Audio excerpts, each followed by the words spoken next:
सबको जय मसीह की। जय मसीह की। आइए हम परमेश्वर के वचन में चलते हैं और हम परमेश्वर के वचन से निकालते हैं वचन प्रकाशित वाक्य की पुस्तक उसका 16 अध्याय।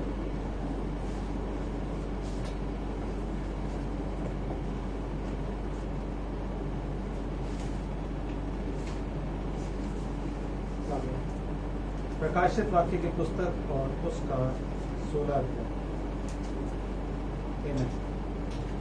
12 से पढ़ रहा हूँ आपके सामने। यहाँ लिखा है, और छठवें ने अपना कटोरा बड़ी नदी फुरात पर उंडेल दिया और उसका पानी सूख गया कि पूर्व दिशा के राजाओं के लिए मार्ग तैयार हो जाए।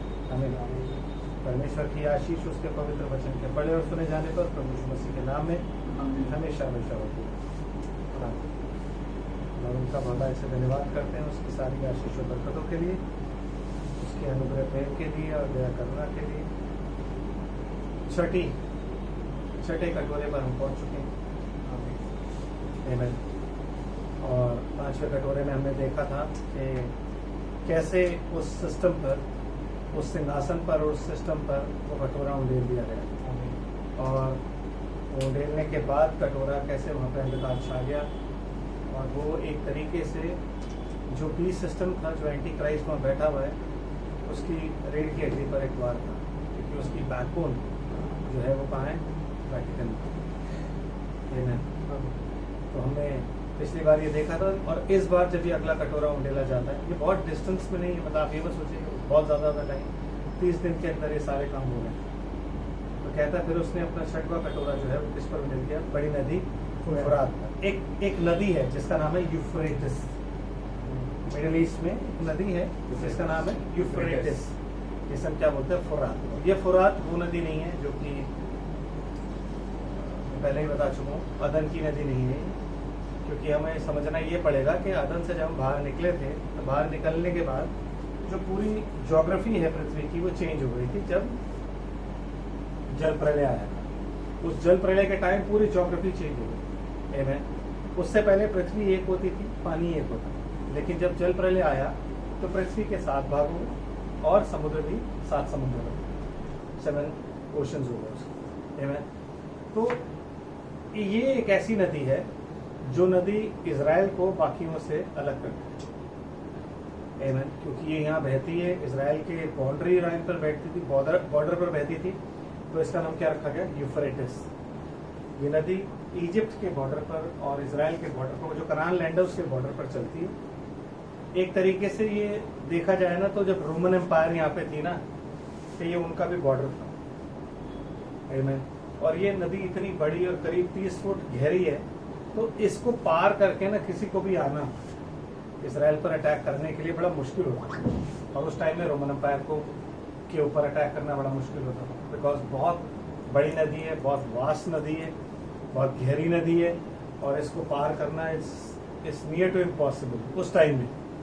लेकिन आज की डेट में जिस तरीके के आधुनिक हथियार और जहाज और सारी चीज़ें हैं, आप आराम से आ सकते हैं।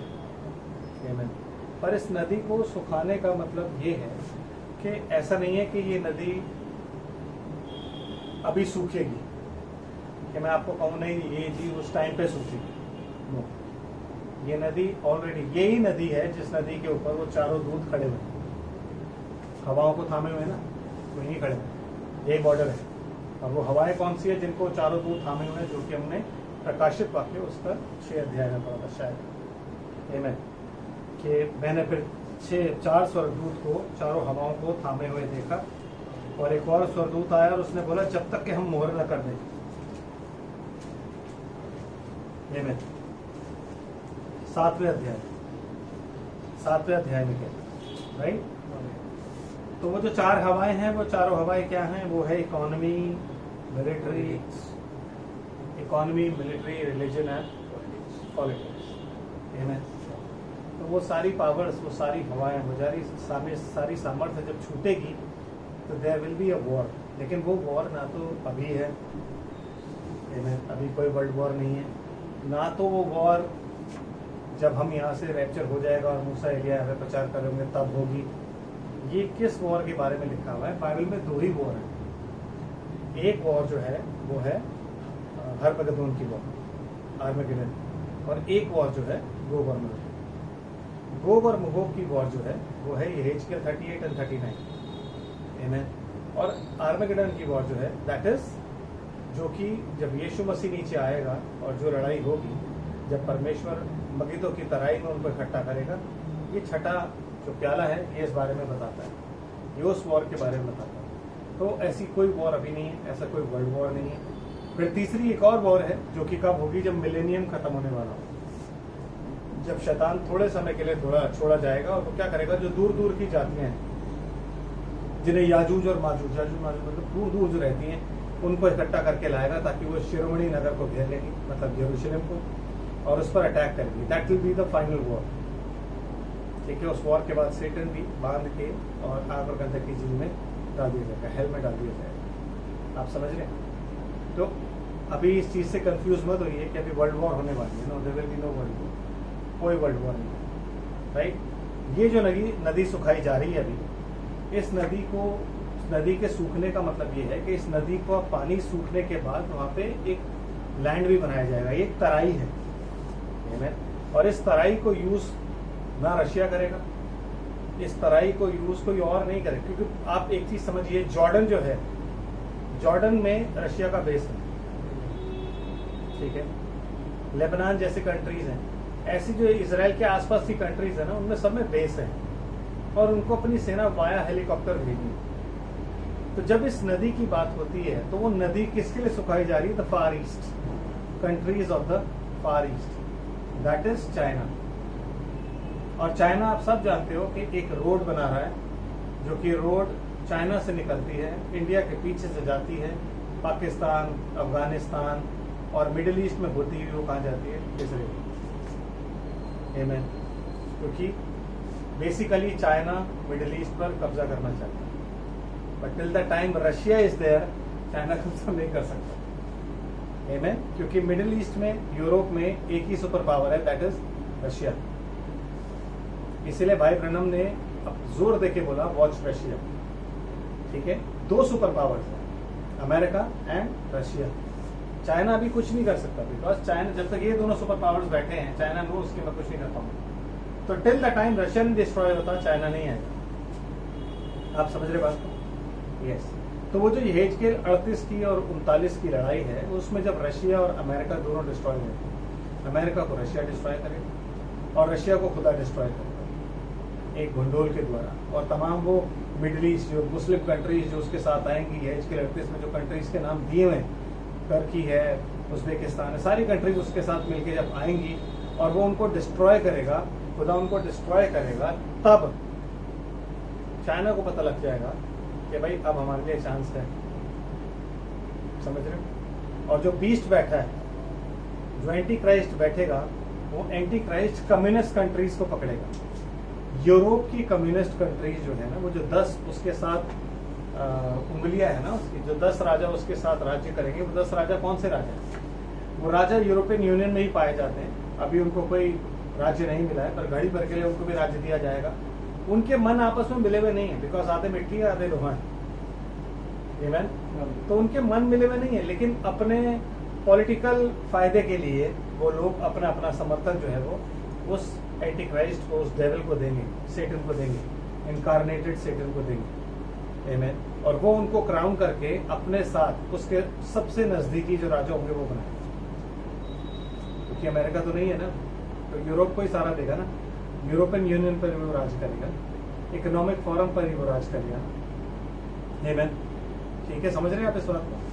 तो जो ये बात लिखी हुई है, जब आप इस बात पे आते हो कि उसने अपना कटोरा फुरात नदी पर उंडेल दिया, तो वो फुरात नदी पर उंडेलने का एक मतलब है, इट्स अ कांस्टेंट प्रोसेस। मैंने आपको पहले भी बताई थी ये बात कि बाइबल जो है, अगर आप इसे कहोगे नहीं भाई यहीं, तो नहीं होता, आमेन। जब आप आपने कभी बाइबल पढ़नी हो ना, कभी इन प्यालों के बारे में देखना हो, इन प्यालों से आप ट्रम्पेट्स को कंपेयर करना, पैरेलल चलते हैं, लेकिन उसमें 1/3 है, मतलब इजराइल एंड मिडिल ईस्ट, उसमें 1/3 है, लेकिन इसमें क्या है? पूरी दुनिया, पृथ्वी के सब रहने वाले। क्योंकि वो दंड किसको दे रहा है? पूरी पृथ्वी के रहने वालों। क्यों? क्योंकि उन्होंने मांगा ही उसको, आमेन। तो क्या करता है? पूरी नदी को, फुरात को वो सुखा देता है। इसका अगर आपने वर्णन पढ़ना है तो हम निकालते हैं प्रकाशित वाक्य की पुस्तक और उसका 9 अध्याय।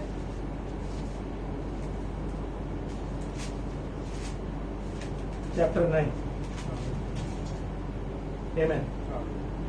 लिखा 6वें दूत ने, देखो मैंने कहा था ना पैरेलल चलता है, तो ये किसने तुरी फूकी? 6वें दूत ने तुरी फूकी और वहां 6वीं जो वायल है, कटोरा है, वो ढेला गया।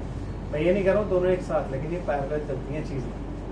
It began in that time but it fulfilled in the time of that great and dreadful day of the Lord.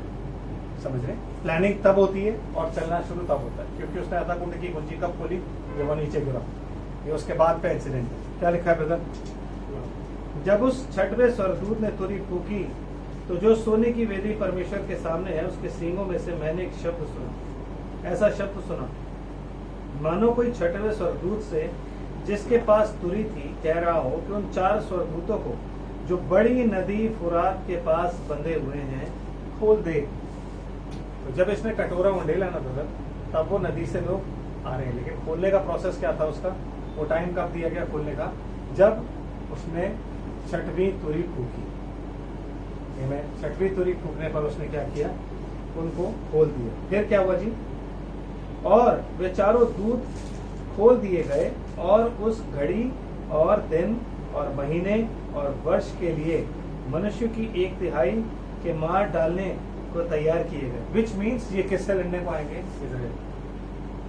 And this is not Gog और मगोग, प्लीज माइंड यू, ये गोग और Magog नहीं है, क्योंकि मैं आपको आगे बताता हूँ क्या। आमीन। और फौजों के सवारों की गिनती 20 करोड़ थी। मैंने उस गिनती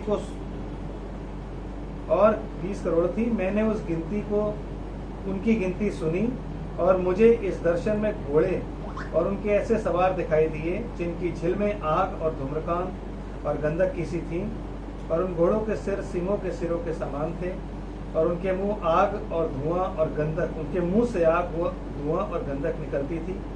इन तीनों मरियों अर्थात आग, धुएं और गंधक से जो उसके मुंह से निकलती थी मनुष्य की 1/3 मार डाली गई, क्योंकि उन घोड़ों की सामर्थ उनके मुंह में थी, उनकी पूंछों में थी, इसलिए उनकी पूंछें सांपों की सी और उनकी पूंछों के सिर भी थे, और इन्हीं से वो घोड़े को पीड़ा पहुंचाते थे।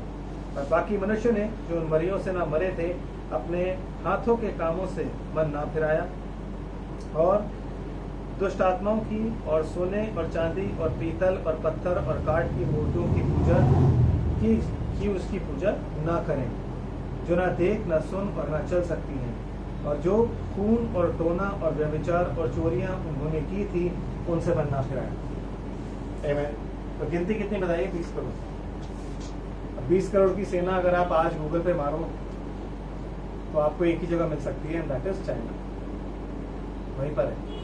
और जो इसने बताया आग, गंधक और धुआं, ये बता रहा है जो जहाज, जो हेलीकॉप्टर्स आज की डेट में पाए जाते हैं उनकी बात, कि उससे वो लोग अटैक करेंगे। But when they are not going to attack, no करना। ये मत सोचिए आपके ये वर्ल्ड वॉर नहीं है, ये वर्ल्ड वॉर नहीं है। नो, आप समझ रहे बात? ये प्रोसेस है। कि नदी सुखा दी गई और वो लोग वहां से चले। आमीन। उनको आइडिया मिल गया। ये कब हुआ? ये तब हुआ जब गोग और मगोग की लड़ाई हुई थी, जब रशिया डिस्ट्रॉय हो जाता है, जब अमेरिका डिस्ट्रॉय हो जाता है। अब चाइना पे कोई अटैक नहीं कर सकता, चाइना को कोई रोक नहीं सकता, क्योंकि सबसे बड़ी कंट्री अगर नॉर्थ में है तो कौन सी है? रशिया। आगे जाके है तो कौन सी? अमेरिका। दोनों ही डिस्ट्रॉयड है, तो बचा कौन? चाइना। यही वजह है कि भाई बहन बार कहते हैं कि आयरन कर्टन, पर्पल कर्टन और वुडन कर्टन, तीनों को तुम देखते रहो, ये तीनों कैसे चलते हैं। आमीन। समझ रहे? तो इसलिए वो क्या करता है? बड़ी नदी फुरात को क्या करता है? सुखा देता है। आमीन। और उसको सुखाने के लिए क्या होता है? फिर उसका पानी सूख गया कि पूर्व दिशा के राजाओं के लिए मार्ग तैयार हो, उत्तर की दिशा के राजाओं के लिए नहीं। जो लोग आज की डेट में ऐसा सोचते हैं कि गोग और मगोग की लड़ाई है, गोग की लड़ाई उत्तर की दिशा की, वो कहता है उत्तर की दिशा के राजा को मैं ले आऊंगा। आमीन। वो लड़ाई उत्तर की दिशा की, लेकिन ये जो लड़ाई है हरमगेदोन की, कौन सी लड़ाई? जिसमें वेस्ट ईस्टर्न साइड उत्तर के दिशा के लोगों को, राजाओं को वो ले आएगा, और एक राजा को नहीं लाएगा। It is not China, no, please understand. इसमें ईस्टर्न कंट्रीज हैं जो कि कम्युनिस्ट कंट्रीज हैं, जो कि चाइना से जिनका दिमाग मिलता है, जो कम्युनिज्म से जिनका दिमाग मिलता है, वो सारी कंट्रीज आएंगी लड़ने के लिए। आमेन। उन सारी कंट्रीज को बुलाया जाएगा, समझ रहे बाप? और मैंने उस अजगर के मुंह से और उस पशु के मुंह से और उस झूठे भविष्यद्वक्ता के मुंह से 3 अशुद्ध आत्माओं को मेंढकों के रूप में निकलते देखा। आमेन। 3 है। पहला कौन सा है? कहता है उस अजगर के मुंह से। तो सबसे पहले 3, जैसे क्रिश्चियनिटी में बताया जाता ना, trinity, father, son and holy ghost. तो यहाँ भी एक ट्रिनिटी आपको दिखाई जा रही है, जिसमें कौन है? अजगर, ठीक है, और नहीं सुना आपने गौर से? अजगर के मुंह से, पशु के मुंह से और झूठे भविष्यद्वक्ता के मुंह से। तो यहाँ भी 3 है। कौन? अजगर, पशु और झूठा भविष्यद्वक्ता। आमीन। अब ये अजगर जिसके बारे में लिखा हुआ है, 3 अलग अलग चीजें क्यों लिखी हुई हैं? आमीन। जैसे कि हम सब जानते हैं कि खुदा जो है उसके 3 ऑफिसर्स हैं। आमीन। जब पहले था वो क्या था? As a father. जब यीशु मसीह आया तो क्या हुआ? As a son. और जब होली गोस्ट, यीशु मसीह मर के जिंदा हुआ और आसमान पे चला गया तो क्या बन गया? होली गोस्ट। और आज वो हमारे बीच में किसमें काम कर रहा है? Holy ghost. Father, son and holy ghost. Manifestation 3 है। आमीन। स्पिरिट 1। यहाँ पे भी सेम चीज है, स्पिरिट एक ही है, लेकिन उसको समझना पड़ेगा कि ये 3 अलग अलग चीजें क्यों हैं। अजगर वो है जो कि शैतान है, क्योंकि जब आप 12 अध्याय और उसकी 9 आयत पढ़ते हो तो वहां पे कुछ लिखा हुआ है, थोड़ा सा उसको देखते हैं ताकि हमारी समझ में आ जाए। 7 से पढ़ता हूँ आपके सामने। लिखा है, फिर स्वर्ग में लड़ाई हुई, मिकाएल और उसके दूत अजगर से लड़ने को निकले, और अजगर और उसके दूत उनसे लड़े, परंतु प्रबल ना हुए। स्वर्ग में उनके लिए फिर जगह ना रही, और वह बड़ा अजगर अर्थात वही पुराना सांप जो इब्लीस और शैतान कहलाता है और सारे संसार का भरमाने वाला है, पृथ्वी पर गिरा दिया गया, और उसके दूत उसके साथ गिरा दिए गए। तो मतलब अजगर कौन है? द डेविल हिमसेल्फ, ठीक है, he himself is a devil. दूसरा, जब वो कहता है बीस्ट, अब ये बीस्ट कौन है? ये जो बीस्ट है, ये बीस्ट प्रकाशित वाक्य 13 अध्याय का पहला बीस्ट। दूसरा बीस्ट कौन है? अमेरिका। ये पहला बीस्ट है। कौन सा बीस्ट? जिसके 7 सिर और 10 सींग हैं, जिसमें 7 किंगडम्स आती हैं। आमीन। ये वो बीस्ट है। इसीलिए जो कैथोलिक चर्च है, इसलिए जो बड़ी वेश्या है वो किस पर बैठी हुई है? इसी बीस्ट पर। आमीन। इंट्रोडक्शन के लिए थोड़ा सा पढ़ेंगे ताकि हमें समझ आ जाए। 13 अध्याय पहली आयत। फिर मैंने एक पशु को समुद्र से निकलते देखा, जिसके 10 सींग और 7 सिर थे, और उसके सींग पर 10 राजमुकुट थे सींगों पर, और उसके सिरों पर निंदा के नाम लिखे हुए। और जो पशु मैंने देखा वह चीते की नहीं था, और उसके दांत, उसके पांव भालू से, और उसका मुंह सिंह का सा था। और उस अजगर ने अपनी सामर्थ और अपना सिंहासन और बड़ा अधिकार उसे दे दिया। किसे? The kingdom. बीस्ट, पशु को। पशु किसे दर्शाता है? किंगडम। समझ रहे हो? किस किंगडम को दिया उसने? द रोमन किंगडम, जो सबसे क्रूअल थी, जो बाकी सबका मिक्सचर थे, उसको उसने, बाकी किंगडम्स को उसने यूज किया इजराइल को डिस्ट्रॉय करने के लिए, लेकिन इजराइल डिस्ट्रॉय नहीं हो पाया। बट जब रोमन किंगडम आई तो इजराइल डिस्ट्रॉय होते होते बचा, क्योंकि उन्होंने क्या किया? उनको मार के और जगह जगह भगा दिया।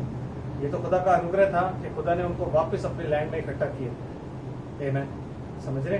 तो शैतान ने क्या किया? इस अजगर को अपनी सारी सामर्थ, अपना सिंहासन और अपना अधिकार दिया। And the beast became a church, a system.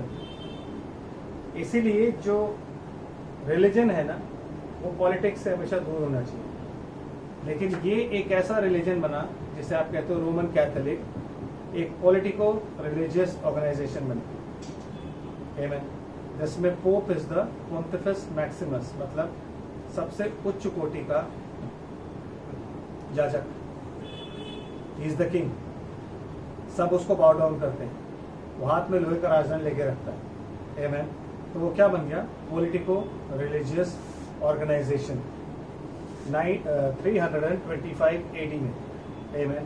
और वहाँ पे क्या होता है, वो लोग अपने लिए खुद पास्टर्स, खुद चीज़ें, खुद तमाम लोग सेवकगण इकट्ठे करते हैं। लोगों को वहाँ पे स्पेशली चर्चेस दिए गए, जबकि यीशु मसीह के चेले घर घर इकट्ठे होते थे, लेकिन उनको वहाँ पे क्या दिया गया? उनको दिया गया चर्चेस। आज हम लोग अपने पुलपिट कितने अच्छे अच्छे बनाते हैं। आमेन। बट आपको ये बात मालूम होनी चाहिए कि पुलपिट कभी भी खुदा ने नहीं दिया। यीशु मसीह के पास कोई पुलपिट नहीं था। आमेन। यीशु मसीह खड़े होकर यूं ही प्रचार करता था, चेले खड़े होकर यूं ही प्रचार करते थे। पुलपिट हमेशा पॉलिटिक्स में यूज होता है, स्पीच देने के लिए, भाषण देने के लिए। लेकिन जब पॉलिटिको रिलीजियस ऑर्गेनाइजेशन बनी तो हमें हर चीज़ वैसी ही दी और हमने उसको एक्सेप्ट किया, और हम एक्सेप्ट करके उसको बिना समझे आगे बढ़े। ये उस बीस्ट का काम है। इसीलिए वो बाइबल क्या बोलती है कि वो अजगर, अभी मैं जब 3 स्पिरिट्स की बात करूंगा तब आपको बताऊंगा कि वो 3 स्पिरिट्स किस तरीके से इन तीनों में होके उन्होंने काम किया। आमेन। तो वो बीस्ट सिस्टम जो था ना, उसी पे ही वो स्त्री सवार है। देखिए, अब ये सिस्टम है, इसे पशु ने, अजगर ने अपना सारा अधिकार, यहाँ तक कि अपना सिंहासन भी दे दिया टू रूल द वर्ल्ड। आमेन। यही एक ऐसी किंगडम है जो सबसे लंबी चली है, पता है? सबसे लंबी चली। 2000 साल पहले रोमन एम्पायर थी, उसके बीच में रोमन एम्पायर हट के क्या हो गई? पापल रोम। इसीलिए उसको क्या बोला जाता है? Roman Catholic. रोमन एम्पायर क्या बन गई? Roman Catholic. But there will be a time, जिसके बारे में बाइबल क्या कहती है, वो पहले था, अब नहीं है, और फिर आ जाएगा।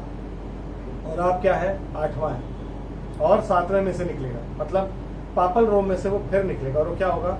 Again a Roman empire, revived Roman empire. Revived मतलब जो रोमन एम्पायर मर गई थी उसको रिवाइव करके दोबारा इस पृथ्वी पर लाया जाएगा। मतलब कैरेक्टर ऑफ रोमन एम्पायर दोबारा लाया जाएगा। समझे?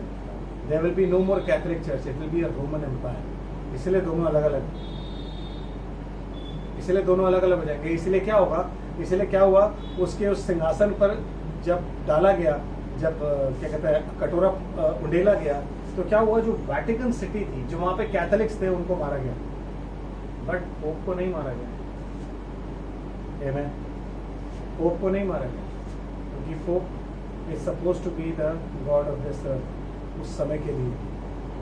तो उन्होंने क्या किया? उस पर अटैक किया। आमेन। यहाँ तक कि ये बात सच है कि उनको तब तक असलियत पता लग जाएगी। क्यों? क्योंकि जब खुदा ये सब चीजें कर रहा होगा तो पोप के कंट्रोल से सब बाहर होगा। आमेन। तो उन सबको ये पता लग जाएगा कि हाँ यार, ये खुदा नहीं है, खुदा कोई और है। आमेन। समझ रहे? ये सब उन्हें पता लग जाएगा, तो उसके कंट्रोल से चीजें बाहर जाएंगी। लेकिन क्या है ये कि उस टाइम में जो पॉलिटिको रिलीजियस ऑर्गेनाइजेशन है वो डिस्ट्रॉय कर दी जाएगी, और रूल किसका चल रहा होगा? The Roman empire. आमेन। मैं बताता हूँ आपको कैसे। 17 अध्याय निकालते हैं, थोड़ा सा उसके बारे में पढ़ते हैं। मैं पहले ही 2-3 आयत ही पढ़ूंगा ताकि आपको समझ आ जाए। और जिन 7 स्वर्गदूतों के पास वे 7 कटोरे थे, उनमें से एक ने आकर मुझे उस कहा कि इधर आ, मैं तुझे उस बड़ी वेश्या का दंड दिखाऊं जो बहुत से पानियों पर बैठी है, जिसके साथ पृथ्वी के राजाओं ने व्यभिचार किया, और पृथ्वी के रहने वाले उसकी व्यभिचार की मदिरा से मतवाले हो गए। तब वह मुझे आत्मा में जंगल को ले गया, और मैंने किरमिजी रंग के पशु पर, जो निंदा के नामों से, जो आपने अभी चैप्टर 13 में पढ़ा है, आमेन, निंदा के नामों से छिपा हुआ था, और जिसके 7 सिर और 10 सींग थे, एक स्त्री को बैठे हुए देखा। आमेन। यह स्त्री बैंजनी और किरमिजी कपड़े पहनी थी, और सोने और बहुमूल मणियों और मोतियों से सजी हुई थी, और उसके हाथ में सोने का एक कटोरा था जो घृणित वस्तुओं से और उसके व्यभिचार की अशुद्ध वस्तुओं से भरा हुआ था। सो एक चर्च है जो किस पे बैठा हुआ है? एक पशु पर। पशु कौन है? वो जिसे अजगर ने अपना सारा अधिकार दिया है। तो पशु कौन है? किंगडम। उस किंगडम को सारा अधिकार किसे दिया गया है? अजगर ने अपना सारा, सेटन ने अपना सारा अधिकार किसको दे दिया है? उस पशु को। क्यों? ताकि वो लोगों को क्या करे? डिसीव करे। क्यों? क्योंकि अजगर जो है उसका एक ही काम है, क्या? पृथ्वी के रहने वालों को बहकाना, डिसीव करना। अभी आपने पढ़ा ना प्रकाशित वाक्य की पुस्तक 12 अध्याय 9 आयत, उसका काम ही यही है कि वो पृथ्वी के तमाम रहने वालों को बहकाता है। आमीन।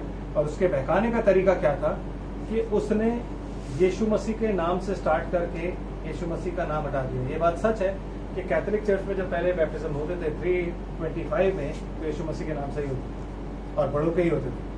लेकिन उन्होंने धीरे धीरे इंसर्ट करना और धीरे धीरे डिसीव करना शुरू किया, और करते करते करते वो फादर, सन और होली गोस्ट को ले आए। जैसे कि यहाँ पे 3 है, यहाँ से यहाँ पे 3 है, dragon, beast and false prophet. Amen. तो वो धीरे धीरे उन्होंने इंसर्ट की, धीरे धीरे उन लोगों का ब्रेन वॉश किया कि भाई आप समझिए इस बात को कि आप ये हम लोगों की भलाई के लिए कर रहे हैं कि सब लोग आते हैं, एक छुट्टी होती है, सुबह ही होली का विनयन हो जाए, और पैर धोने की क्या जरूरत है? पैर तो हमारे धुले ही होते हैं, घर से तो हम नहा धो के आते हैं, तो इन सब चीज़ों की क्या जरूरत है? ऐसे करके उन्होंने अच्छे से डिसीव किया उनको ये बात बताई गई कि तुम्हें बैप्टिज्म होली गोस्ट की जरूरत नहीं है, क्योंकि तुम जो ये ब्रेड खा रहे हो दैट इज यूकरिस्ट, क्योंकि यीशु मसीह ने क्या बोला है? मेरी देह है, तो तुम इसे खा सकते हो। उन्हें क्या बोला गया कि कोई बात नहीं, अगर तुमसे कोई गुनाह भी हो गया, कोई ऐसा गुनाह भी हो गया जिसकी वजह से तुम्हें पता तुम नरक में जाओगे, you can give us the money, और हम दुआ करेंगे, दुआ करने के बाद भी आप वापस स्वर्ग में आ जाओ। क्यों? क्योंकि तीनों चाबियां हमारे पास हैं। समझ रहे हो? यीशु मसीह ने क्या बोला? मृत्यु और अधोलोक की कुंजी मेरे पास है। पतरस ने क्या बोला? स्वर्गलोक की कुंजी मेरे पास है। और यहाँ नीचे बैठ के जब आप वेटिकन जाओगे तो वहाँ पे 3 चाबियां टंगी हुई, मतलब बड़ी बड़ी चाबियां। वो एक सिंबॉलिक उन्होंने साइन दिया हुआ है जिसमें बताया गया है कि 3 चाबियां, अधोलोक, मृत्यु और स्वर्ग, तीनों की चाबियां किसके पास है? और क्योंकि लोगों ने प्रकाशित वाक्य नहीं पढ़ा है तो लोग उस बात से डिसीव होते हैं। आमीन। यीशु मसीह ने कभी किसी पोप को चाबी नहीं दी ब्रदर, नहीं दी। यीशु मसीह ने कभी भी मृत्यु और अधोलोक की कुंजी किसी को भी नहीं दी। उसको कहता मेरे पास है। स्वर्गलोक की कुंजी किसके पास है? पतरस के पास, और वो उसने 2 बार ही लगाई है। एक कुरनेलियुस के घर में लगाई फॉर द जेंटाइल्स, और एक बार ज्यूस के लिए लगाई। आमीन। जब जो उसने प्रेरितों के काम 2:38 में लगाई, बस 2 ही बार लगाई, और 2 बार लगा के दोनों के लिए दरवाजे खोल दिए। और अब जो हो रहा है वो पतरस के खुले के अनुसार हो रहा है। यही रीजन है कि पौलुस ऑल्दो जेंटाइल्स का प्रेरित है, लेकिन उसने कभी भी पहले बपतिस्मा नहीं दिया। पहली चाबी पतरस ने ही लगाई, क्योंकि खुदा एक ऑर्डर का खुदा है, उसे पता है कैसे करना है। इनोज अगर चाबी पतरस को दी गई तो पतरस ही खोलेगा, पौलुस नहीं खोल सकता। हाँ, ये है कि पतरस एक बार खोल देगा, उसके बाद पौलुस धड़ाधड़, फिर उसके बाद पौलुस जाके कह सकता है कि तुमने किसका बपतिस्मा लिया? कहते हैं हमने तो यूहन्ना का बपतिस्मा लिया। कहते हैं अच्छा यीशु का बपतिस्मा? कह रहे हैं वो तुमने सुना भी नहीं, उसकी तो चर्चा भी नहीं सुनी। अच्छा, कहते अच्छा भाई, पापों के पश्चाताप के लिए तुम्हें उसका बपतिस्मा चाहिए यीशु मसीह के नाम का। तब उन लोगों ने बपतिस्मा लिया और पवित्र आत्मा का दान पाया। बाद में पौलुस ने काम किया, पहले किसने किया? पतरस। तो धीरे धीरे डिसीव करते करते करते करते the Christmas, the Easter, the good Friday और ऐसी बहुत सी चीजें इंसर्ट करते करते करते करते आज हम यहाँ आ गए। एक जमाना होता था जब जो भी प्रीस्ट बनता था ना, उसको स्पेशली मेडिकेशन पढ़ाई जाती थी, फार्मेकिया पढ़ाया जाता था, जो आपकी बाइबल में लिखा है ना कि अपने फार्मेकिया से वो लोगों को क्या कहते हैं बहका देती है, उन्हें फार्मेकिया पढ़ाया जाता था। क्यों? क्योंकि आप जहाँ भी इवेंजलाइज करने जाओगे ना, वहाँ पे जो बेचारे बीमार होंगे उनके लिए आपको दवाई देनी होगी। यस, आप हिस्ट्री उठा के पढ़ो, आप देखो, आपको पता लगेगा कि जो भी प्रीस्ट बनने जाता था कैथोलिक चर्च में, उसको पढ़ना होता था फार्मेकिया, मस्ट था कि आपको फार्मेकिया पढ़ना है। क्यों? क्योंकि आप जहां भी जाओगे आप बीमार होंगे, आप उनको ठीक कैसे करोगे? जबकि यीशु मसीह क्या कहता है कि तुम बीमारों पे हाथ रखोगे वो चंगे हो जाएंगे। वचन क्या कहता है? These sign shall follow. अगर आपके अंदर वचन होगा तो वो साइन अपने आप फॉलो करेंगे। आमीन। लेकिन ये क्या था? ये ग्रेट डिसेप्शन।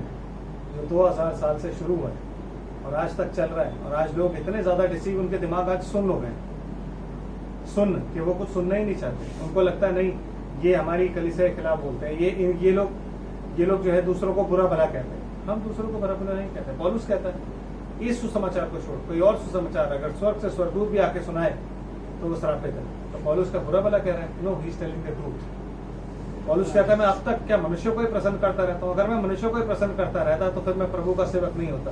तो इसका मतलब क्या है? उसके अंदर हेट्रेड है? नो ब्रदर, हेट्रेड नहीं है, लेकिन उसको सच बोलना पड़ेगा। जब आप प्रभु के सेवक हो तो आपको सच बोलना ही पड़ता है, भले ही दुनिया पसंद करे या ना करे।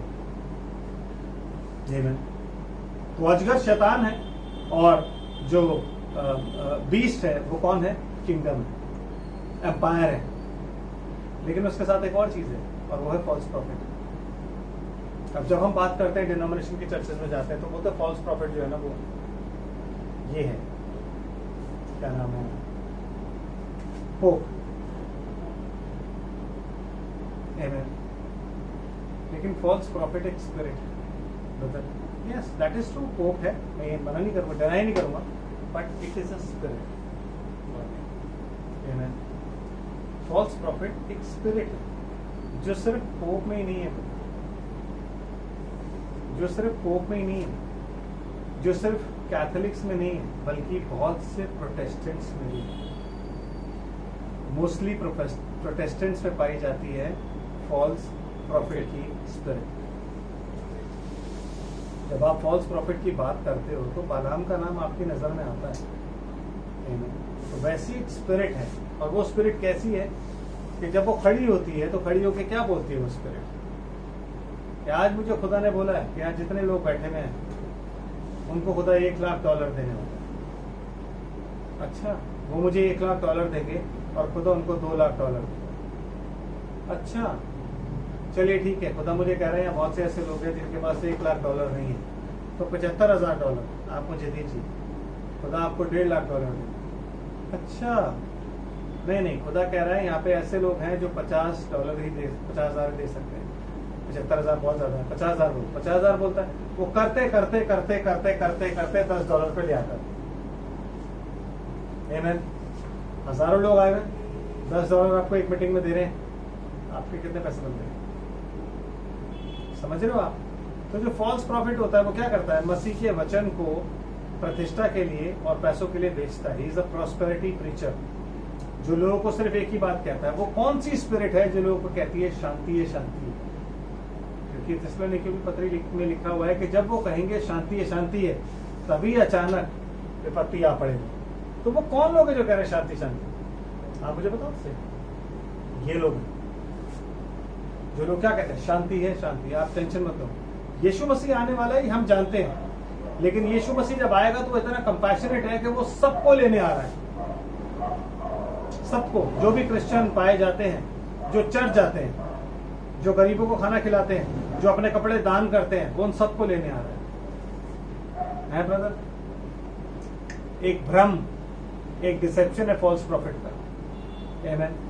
यही फॉल्स प्रॉफिट जो है उसका मैसेज क्या था? उसका मैसेज ये था कि यार हम एक ही यहोवा के मानने वाले हैं और हम जो यज्ञ कर रहे हैं उसमें तुम लोग आओ, ताकि तुम लोग आओगे और हम उस यज्ञ में पार्टिसिपेट करेंगे, खुदा खुश होगा। तुम थक भी गए होगे, परमेश्वर की इबादत भी करते हैं, थोड़ा सा मूड लाइट भी होगा, लोगों से मिलोगे, अच्छा लगेगा, है ना?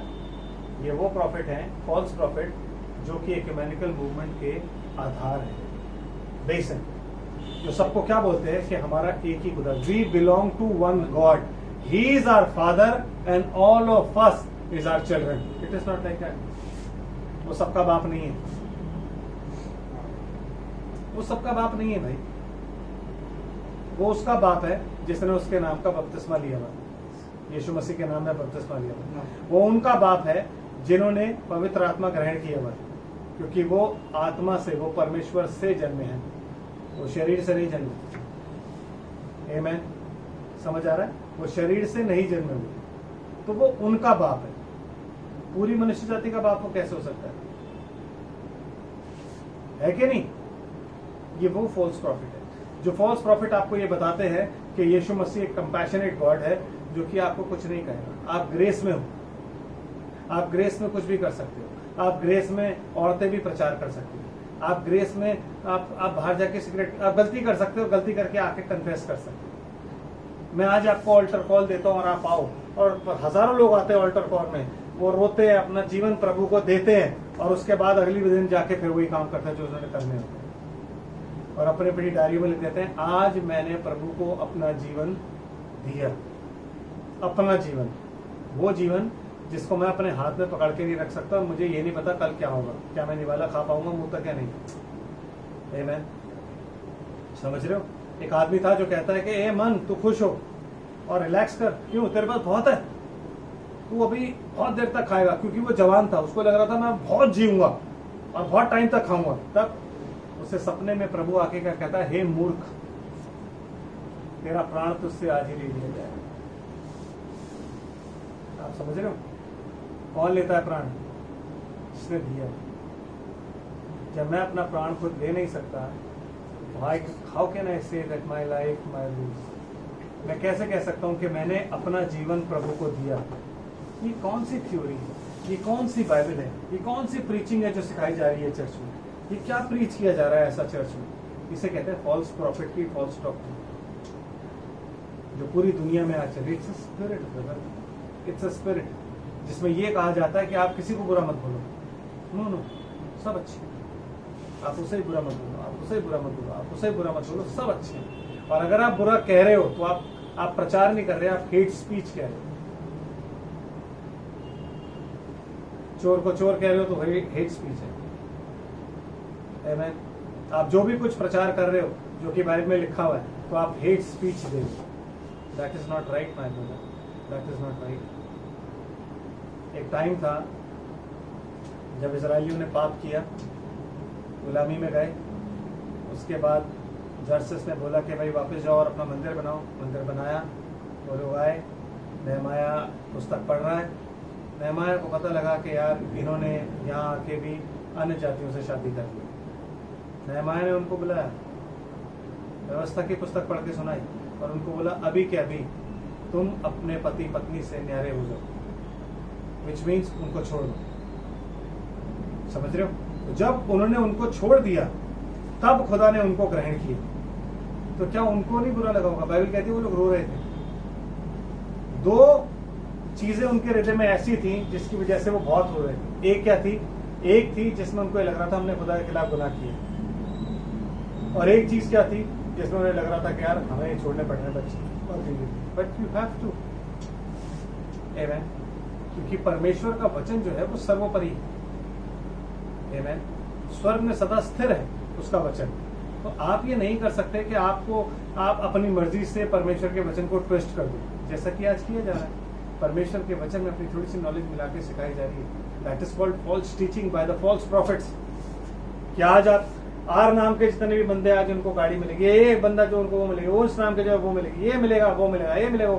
अभी बेनीम को मैं देख रहा था, बेनीम जो है वो कर रहा है, क्या बोलते हैं, कन्फेस कर, और सब लोग खुश हो रहे हैं कि नहीं याद है तो बेनीहीन भी कन्फेस कर रहे हैं। अरे भाई, आपको क्या लगता है वो सच्चे मन से कन्फेस कर रहे हैं? No, he is not. Again deception है, लेकिन आप लोग उस डिसेप्शन को समझ नहीं रहे हो, क्योंकि उस डिसेप्शन को समझने के लिए प्रभु का आत्मा हमारे अंदर होना चाहिए। वही हमें समझाता है कि डिसेप्शन चीज क्या होती है। आत्मा की परख करने के लिए आपके पास परमेश्वर का आत्मा होना चाहिए, क्योंकि परमेश्वर का आत्मा ही परख करता है, मनुष्य नहीं कर सकता। ये त्रिएक जो है ये है आज भी अजगर, आज भी बीस्ट है, आमेन, और आज भी फॉल्स प्रॉफिट है, लेकिन एक्टिवेट अभी नहीं हुए। इनके एक्टिवेशन के लिए वो जो 3.5 साल का समय होगा वो दिया जाएगा। कब? जब उस पोप में शैतान देहधारी हो जाएगा, और तब वो रूल करेगा। मैंने एक बार आपको पहले ही बताया था, वो 3.5 साल में ना कैथलिकों का राज होगा इस दुनिया में। यस, कैथलिकों का राज होगा इस दुनिया में, वही राज करेंगे आप। मैं बता रहा हूँ आपको, क्योंकि आपकी बाइबल कहती है कि वो स्त्री किस पर बैठी है? बीस्ट पर बैठी है, आमेन। और वो उस वक्त मतवाली होगी कि मुझे कोई टेंशन नहीं, अपना बंदा वहां बैठा हूँ, आमेन। ये तो ये छठा कटोरा है जो कि उंडेला गया है, जिसकी वजह से क्या होगा, फिर अंत होना शुरू हो जाएगा। 5वां कटोरा उसके सिस्टम पर, उस वेटिकन पर उड़ेला जाएगा, जबकि वेटिकन बिल्कुल नष्ट हो जाएगी। 6ठा कटोरा उड़ेला जाएगा। आमेन। और क्या कहता है उस पर 16 अध्याय में, और उस झूठे भविष्यवक्ता के मुंह से 3 अशुद्ध आत्माओं को मेंढकों के रूप में निकलते देखा। आमेन। 3 अशुद्ध आत्माओं को मेंढकों के रूप में क्या कर रहे हैं ये लोग, निकलते देखते थे। और उसके बाद क्या होता है, ये 3 अशुद्ध आत्माएं क्या होती है भाई जी? परमेश्वर के आत्मा को आप क्या बोलते हो? पवित्र आत्मा, क्योंकि वो पवित्र है। और अशुद्ध आत्मा का मतलब क्या होता है?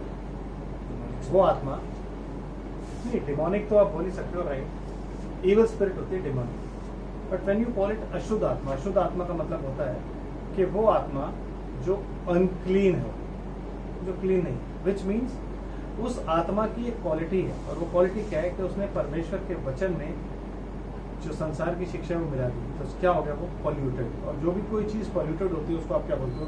अनक्लीन। तो पहली स्पिरिट जो निकल रही है वो किसके मुंह से निकल रही है? आमेन। पहली स्पिरिट जो निकली वो किसके मुंह से निकली? अजगर। अजगर के मुंह से एक स्पिरिट निकली। आमेन। तो अजगर के मुंह में जो स्पिरिट होगी वो किस चीज की होगी? The spirit of deception. वैसे तो तीनों ही डिसेप्शन की हैं, लेकिन तीनों की कैरेक्टरिस्टिक्स अलग अलग है। आमेन। तो ये जो पहली स्पिरिट थी, इसको अगर मैं थोड़ा सा आपको ढंग से बताऊं, जानने के लिए, समझने के लिए, तो आप इसको समझिए। निकालिए प्रकाशित वाक्य और उसका 2रा अध्याय।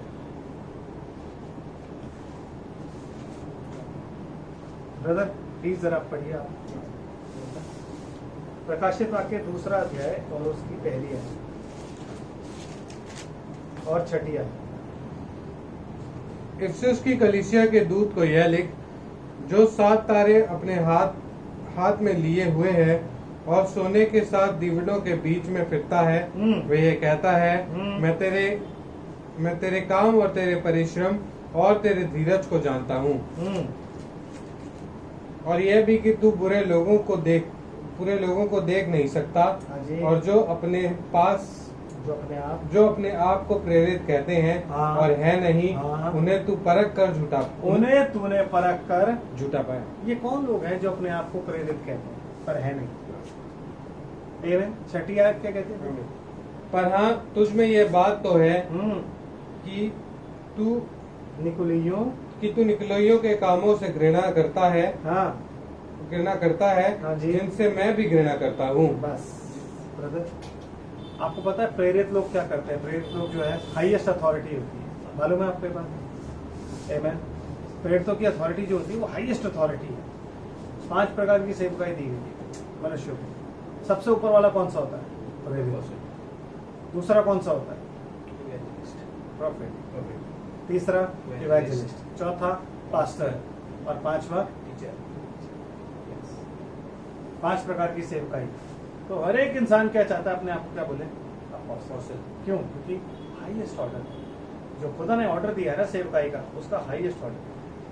ये वही खुदा है जिसने कई बार ये बोला था कि तुम में से तुम लोग इस पृथ्वी पर किसी को अपना बाप मत कहना। इसीलिए 2 इंसान होते हैं जिनको आप बाप बोल सकते हो इस पृथ्वी पर। कौन?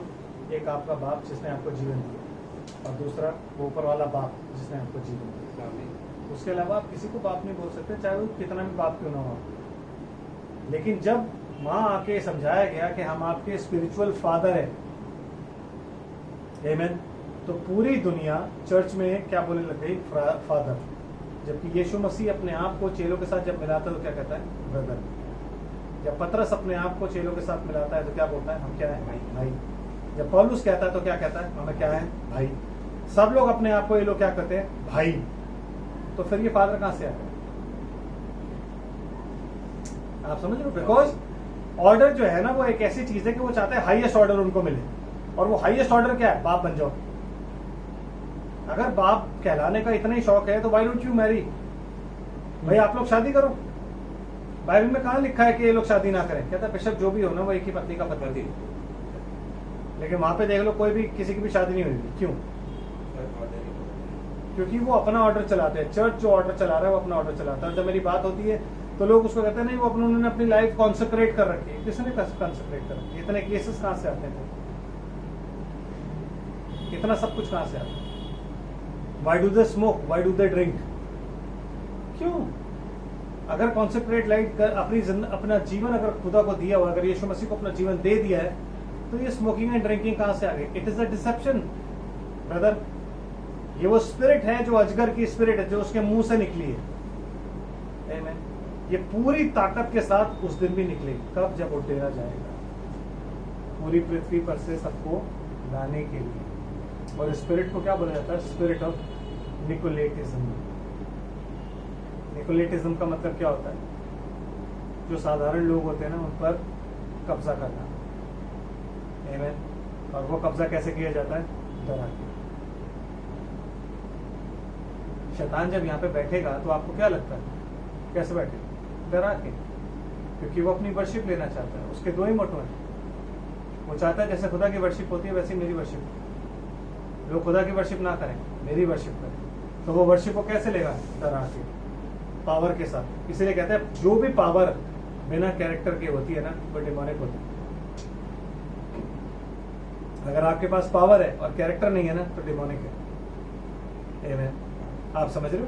तो जो भी मिनिस्ट्री में भय होता है ना वो डिमोनिक होती है। जब आप किसी मिनिस्ट्री को ये ना कह पाओ ना कि ब्रदर आपने ये गलती करी थी, तो वो डिमोनिक है। जब आपको ये डर हो कि अगर मैं भूलूंगा, और भाई ने डर बैठा रखा है कि उनके साथ एंजल रहता है या ये होता है या वो होता है, उन्हें नहीं बोल सकते क्योंकि भाई बहुत उच्च कोटि के हैं, तो इसका मतलब है वो डिमोनिक है ब्रदर। वो निकलोइयों की शिक्षा पे आप चल रहे हो। आपने क्या किया? साधारण लोगों में डर बैठाया और डर बैठा के अपने आप को इतना ऊंचा उठाया कि आपने ये दिखाया कि देखो ऊपर यीशु मसीह और नीचे मैं हूं। आमीन। ये आत्मा किसकी है? ये शैतान की आत्मा है जो पहली कलीसियाई काल में घुसी थी ब्रदर। और इतनी सरलता से घुसी थी ना कि जब ये आत्मा आई ना तो इसने सफेद कपड़े पहने हुए। ये स्पिरिट एक घोड़े पर सवार थी, एक सामर्थ पर सवार थी, और इसने सफेद कपड़े पहने हुए और इसके हाथ में एक धनुष, वो एरो नहीं था। और इसे बोला जा जीत, तो जीतेगा कैसे? आप मुझे बताओ। जब उसके पास सिर्फ बो है और एरो नहीं है तो वो जीतेगा कैसे? डिसीव कर। और वो डिसेप्शन क्या था? वो डिसेप्शन यही था कि अपने आप को हाईएस्ट ऑर्डर में लाना। आपको पता है जो पोप है उसको क्या बोला जाता है? उस सीट को क्या बोला जाता है? अपोस्टोलिक सक्सेशन, हाईएस्ट ऑर्डर पर। यस। क्यों अपोस्टोलिक सक्सेशन वो बोलते हैं? क्योंकि वो कहते हैं फर्स्ट पोप जो था वो पीटर था, उसके बाद उसकी सक्सेशन चल रही है। जब 325 AD में तुम्हारा चर्च एस्टैब्लिश हुआ है तो पतरस कब मरा था? 360 AD में। 450 AD में कब मरा? पतरस तो तभी मर गया था और तुम्ही ने मारा था उसको। तो ये कौन सी अपोस्टोलिक सक्सेशन जो आप कहते हो Peter was the first pope? आप समझ? It is a deception. आप हिस्ट्री पढ़ो ना, आप जानो उनको, उनके खुद के डॉगमास जानो, आपको पता लग जाएगा। 325 AD में जब आप शुरू हो और पतरस तो पहले ही मर चुका है, तो आप अपोस्टोलिक सक्सेशन कैसे कह सकते हो? यही वो चीज है जिसको बाइबल कह रही है उन्हें परख कर जो अपने आप को प्रेरित कहते थे उनको क्या करा? जुदा करा।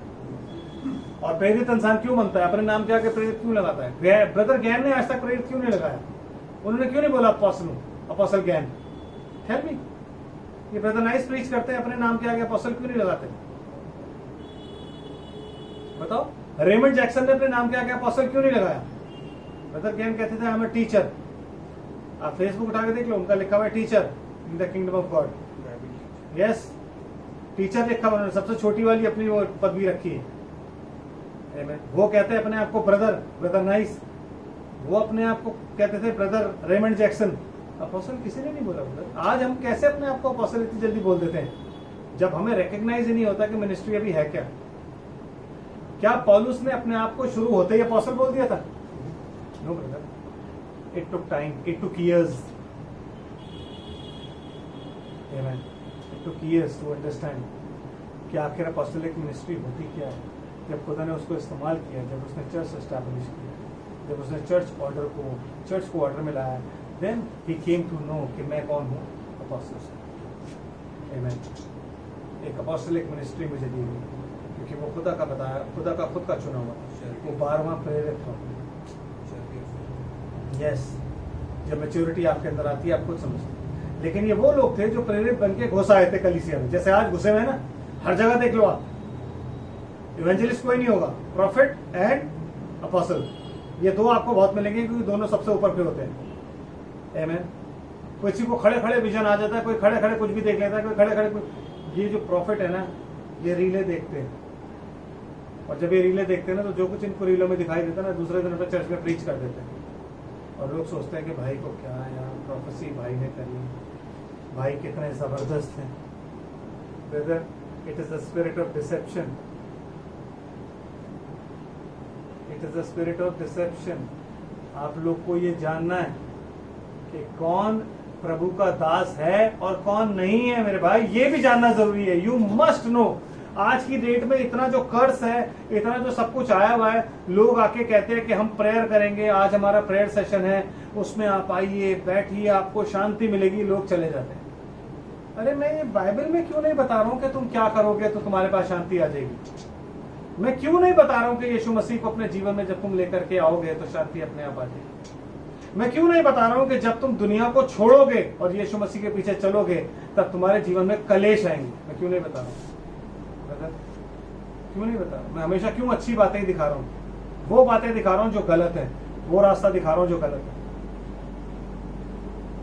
मैं क्यों नहीं बता रहा हूं कि जब तुम यीशु के पीछे चलोगे तो चलना मुश्किल है? आमीन। क्यों? क्योंकि मैं अब लोगों को ना प्रीचर्स नहीं चाहिए। ये ब्रदर ब्रनम ने आज से 30-60 साल पहले बोल दिया था कि अब लोगों को प्रीचर्स नहीं चाहिए। लोगों को पता है कौन चाहिए? एंटरटेनर्स। वो प्रचार पहले होता था जब लोगों के हृदय छिद जाते थे। अब लोगों को क्या चाहिए? मोटिवेशनल स्पीकर्स जो उनको मोटिवेट करें, क्योंकि लाइफ में वैसे ही इतना पेन है। अब और अगर मैं उनके ऊपर ये तीर छोड़ूंगा कि नहीं तुम ये गलत कर रहे हो, ये गलत करो, बाइबल के हिसाब से ये सही करना चाहिए, ये सही करना चाहिए, तो लोग और कहेंगे यार एक तो वैसे जिंदगी में इतने कलेश है, ऊपर से यहाँ चर्च में आके भी यही बातें सुनी जाती है। लेकिन कोई भी ये नहीं बताता है कि बाइबल पढ़ो और जांचो। दुनिया भर के लोग बड़े बड़े मैसेज प्रीच करके आज सबको कह रहे हैं कि रैप्चर पे आप सब जाओगे, पत्रियां कोई प्रीच नहीं कर रहा। वो पत्रियां जो यीशु मसीह का 5 मत्ती का 5 और से 7 अध्याय 8 अध्याय पूरा विस्तार से बताती हैं पत्रियां क्या करना और क्या नहीं करना, वो नहीं प्रीच करते। तुम आप रैप्चर में जाओ। तो समझ रहे? मत्ती 5 नहीं प्रीच करेंगे, आप रैप्चर में जाओ। बड़े बड़े प्रचारक ये कहते हैं कि जब आप प्रभु के घर में आओ तो प्रभु के घर में आने के बाद आपस में आपके अंदर मनमुटाव नहीं होना चाहिए, बाहर होना चाहिए।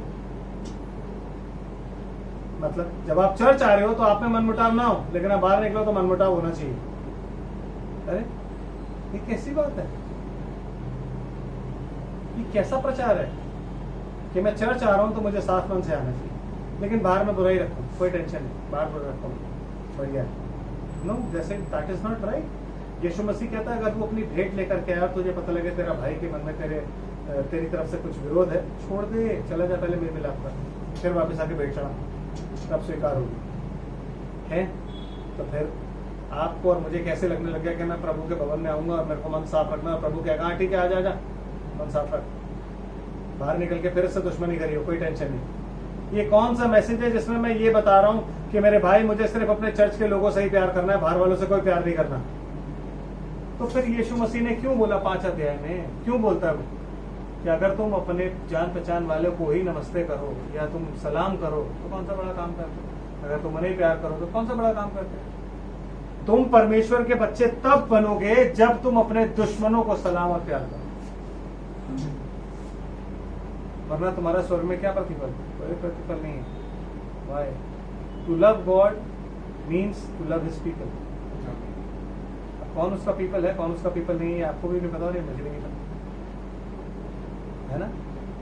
तो उसके लिए में क्या चाहिए? Spirit of God. You can not hate brother. खुदा में हेट्रेड नहीं है। खुदा कामों से, पाप से घृणा करता है, पापी से घृणा नहीं करता। ये आपके खुदा की खूबी है।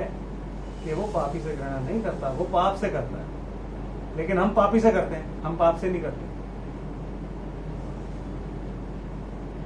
कि भाई एक पाप हो गया उसके बाद हम कहते हैं चल भाई अब निकल। नो, खुदा अनुग्रहकारी है, खुदा दया में धनी है, खुदा विलंब से कोप करने वाला है। ये सारी बातें हमारे अंदर क्वालिटीज होनी चाहिए। आप समझ रहे हो बात को? यस। तो स्पिरिट ऑफ डिसेप्शन जो थी वो किसके मुंह से निकली? अजगर के मुंह से उस टाइम में। और निकल के कहाँ जा रही है? लोगों को बुलाने के लिए कि आओ और आके लड़ो। क्यों? क्योंकि वो आने वाला है, यीशु मसीह आ रहा है, एलियंस आ रहे हैं। उन एलियंस फिजिकल रूप में वो आ रहा है, हम फिजिकल रूप में उसको मार सकते हैं। आ जाओ। उन्हें बहका रही है, अपोस्टलिक सक्सेशन उन्हें बका रहा है। क्या बहका रहा है? हम रिलीजियस लोग हैं। ये जो प्रेरित जो अपने आप को कह रहे हैं और है नहीं, ये रिलीजियस लोग थे, राइचियस नहीं थे। राइचियस कौन होता है? जिसका परमेश्वर पर विश्वास होता है। रिलीजियस कौन होता है? जो आपको रिलीजियस बनाता है, जो रिलीजन बनाता है, जो आपको ये बताता है यहाँ तक का ब्लाउज पहनो, जो आपको बताता है कि आपने लॉन्ग स्कर्ट, आपने ये नहीं करना, आपने वो नहीं करना, अगर आपने ऐसा कर दिया गलती से, अगर आपके साथ ऐसा हो गया तो आप गए। अरे भैया, उड़ाओ पुत्र का आपने सुना है दृष्टांत कभी? क्या किया था उसने? बाइबल कहती है उसने अपनी सारी संपत्ति जो अपने बाप से ले गया था ना बदतमीजी से, वो सारी वैश्यों पे व्यय कर दी, अय्याश। और उसके बाद वो किसका खाना खा रहा था? सुअरों का। What does that mean? सुअर किसको रिप्रेजेंट करते हैं? दुष्ट आत्माओं को। उनका खाना खाने के लिए वो तैयार था, तभी उसको क्या आता है? होश। यार मेरे से गलती है। Why? Because father was praying. और जो बाप था वो दुआ कर रहा था कि है खुदा मेरे बच्चे को बचा ले, वो लाइन ना क्रॉस करे। और वो वहीं से लौट आता है वापस। ब्रदर, खुदा सबको चांस देता है। क्यों उसने ये उड़ाव पुत्र का दृष्टांत रखा? क्यों वो लड़का जो अपने बाप के खेत में उसका कहना मान के काम करता था, क्यों वो लड़का अंदर पार्टी में नहीं गया? क्यों? भाई ब्रैनम उसको एक्सप्लेन करते हैं, कहते हैं उस लड़के में जो लौट आया पवित्र आत्मा था, और उस लड़के में जो अपने बाप के साथ रहता था पवित्र आत्मा नहीं था। इसलिए उसके अंदर हेटरेट थी अपने भाई को लेके कि यार ये सब कुछ लुटा लुटू के वापस आ, मेरा बाप इसको प्यार कर रहा है। आमीन। वो जो बेटा था वो कौन था? इसाऊ। और वो जो लड़का उड़ा के आ गया था वो कौन था? याकूब। और खुदा ने उसको ग्रहण किया। क्यों? क्योंकि वो रिपेंट कर रहा है। ब्रदर, रिपेंटेंस का आत्मा सिर्फ पवित्र आत्मा देता है, उसके अलावा कोई नहीं देता। अगर पवित्र आत्मा आपके अंदर इतना सा भी भाग होगा ना, आप रिपेंट करोगे। और वो बाप उसके लिए दुआ कर रहा था, इसलिए वो वापस आया। इसीलिए हमें अपने बच्चों के लिए दुआ करनी है। ब्रदर, हम अपने बच्चों को दोष नहीं दे सकते। भाई ब्रैनम अपने मैसेज में, पता नहीं मैसेज सुने कैसे सुने हमने पता नहीं, भाई ब्रैनम कहते हैं मैसेज जैसे जैसे यीशु मसीह का आना नजदीक होगा ना, पूरी दुनिया में स्पिरिट ऑफ रेबेलियन बैठ जाएगी बच्चों में।